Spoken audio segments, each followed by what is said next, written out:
Let's continue our conversation on Stoicism and the moral letters of Lucius Annaeus Seneca. I would like to read a very short snippet. I don't know how long a video this will be, but a very short snippet from letter 78, which is a letter that I already read from in the last video, but there was a short passage that I found particularly remarkable, even though it touches upon something that we have touched upon in the past.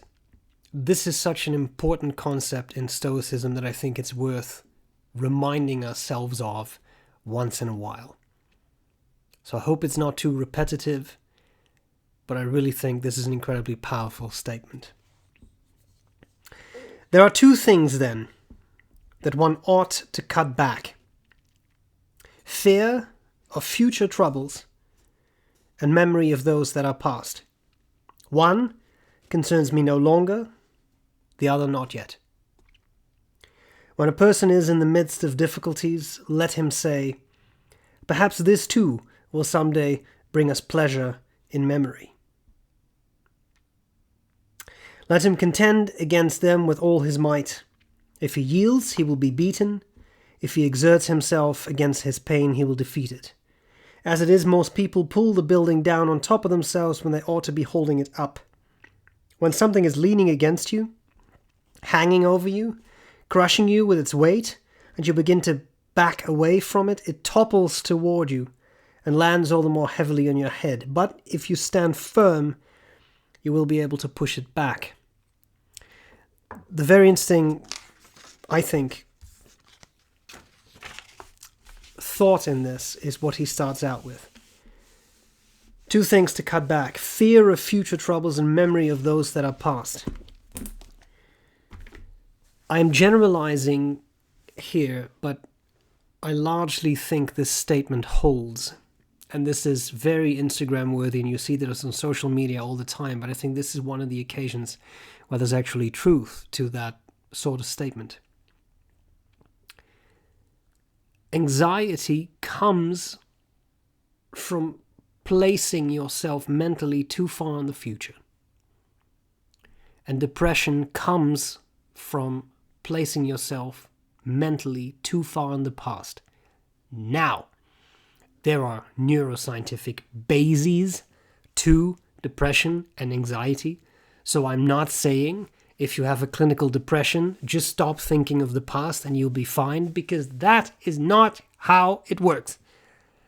What I'm talking about now is not clinical syndromes for which someone is likely to be medicated, for which someone should undergo therapy. I'm talking about everyday things, smaller things, thoughts that occupy our minds and that let us feel certain things. Now, when you think about it, you can't really be anxious about something that has already happened, because it already happened. And anxiety implies that you are worried about something that may happen and how that may pan out. And as a result, you feel anxiety. Again, I'm not talking about clinical syndromes. I'm just talking about what all of us experience once in a while, where you get nervous about something that may happen. How will this work out? How will that work out? That gives you anxiety. But note what I said. How will this work out? That means you are projecting yourself into the future. And that is where anxiety lives. Not in the now, because right now you're not doing the thing you're anxious about. Right? Because then, strictly speaking, it would be fear. Like, I'm not overly fond of spiders. And if there would be a massive spider on the ceiling right now, this would be a really good practical joke of having a plastic spider fall on top of me. And then, anyway, if there would be a huge spider on the ceiling right now, I would have a fear response, but I'm not anxious that at any point in time now, there could be a massive spider, right? And I'm ridiculing this a little bit, but that's kind of the point, right? Then it's fear.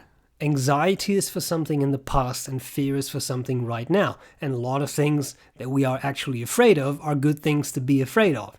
If you're driving on a snowy highway and the car spins out of control, there's pretty good reason to be afraid. If there's a bear on the hiking trail, there's a pretty good reason to be afraid. But anxiety is typically about things that have not yet happened, and because they have not yet happened, we don't know if there is reason to really be afraid because we don't know how they will pan out because they're in the future. And as a result, it may not be very helpful to experience that anxiety. Now, as I said, once again, I'm not saying if you suffer from a generalized anxiety disorder, just stop thinking of the future and everything will be fine, because that's not how the game works. Remember, we were talking about small, everyday things. Things you could be nervous about. Okay, so that is putting yourself too much in the future and then experiencing anxiety. Then there is its opposite, which is kind of living in the past. If you think a lot about things that have happened in the past, you could feel a bit depressed. Again, not clinically depressed, that's not what I'm addressing, but you feel bad about something that happened, and then she said this, and then I did that, and then he said that, whatever, like that kind of reasoning. You're not depressed about something that is about to happen. You can't really be, because you don't know how that thing will pan out. That, again, is anticipatory anxiety. Depression is about things that have happened that you feel bad about. I've said this enough, right? Not clinical, I'm not talking about that. Things that make you feel bad from the past. So I use the term depression very loosely here. That's from the past. That was from then. You keep thinking back to X, Y, and Z, and those things made you feel bad because you may not have handled them well, or something upsetting happened, or anything along those lines. Not something heavily traumatic. I'm not talking about that either. Just, again, talking about everyday things. A fight you had with someone, an argument with a colleague, something you didn't handle well at work or at school or in your life, whatever. However, the problem with those scenarios is they have already happened. You don't know what is going to happen in the future. So being very anxious about that doesn't really help you. You can't necessarily change what is about to happen. Sometimes you can. Sometimes you can't. Remember, some things are within your control, other things are not within your control. But then there is the past. You can't change the past. There is no way. The future, maybe. But the past is not possible. It's immutable. Unless you've invented time travel. In which case, I'm listening. Contact me. But provided you have not invented time travel, you can't change the past. So continuing to think about, well, then he said this, and then she did that, makes no difference except for negativity. You're just going to feel worse and worse because you keep being there as opposed to being here. So, once more, there are two things then that one ought to cut back: fear of future troubles and memory of those that are past. One concerns me no longer, the other not yet. Not yet. You can't always say, we'll cross that bridge when we get there. You have to anticipate the future a little bit, of course. And it can also be wonderful to think back of memories from the past.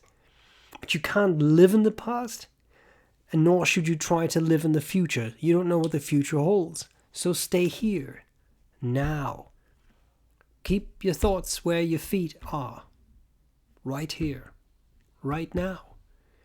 And I think that you will find that a lot of the anxieties from everyday life and a lot of the unpleasantness, I don't really want to call it depression, but a lot of the unpleasantness from the past will also not bother you.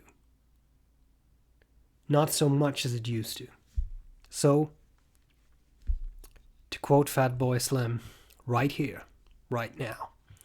And I think that's a very important thought to keep reminding you of, and very, very stoic. Be here, be now, be present. Not too far in the future, not too far in the past. Not if it makes you feel bad. And that's it. Let me know what you think about this. Thanks for watching. I appreciate it. And I'll be back again soon with more talk about Stoicism.